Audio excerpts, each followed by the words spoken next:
So video sample, rear camera of the ITEL Power 70. So ang pinaka-max na resolution niya is Full HD 1080p up to 30 fps. So ilalaga namin, hello Emir. Yan si Emir. Ayan, so meron kami mga pussycat dito. So sa mic quality, pwede na kayo mag-judge dyan. Ayan, okay rin naman. Ayan. So outdoor lighting condition, malinaw siya.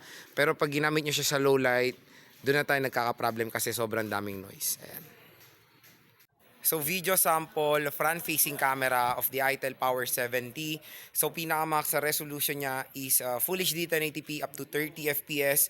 So again, when it comes sa outdoor, okay yung lighting condition, malinaw ang ITEL Power 70. Pero again, when it comes sa low light shots, low light video camera samples, maraming noise.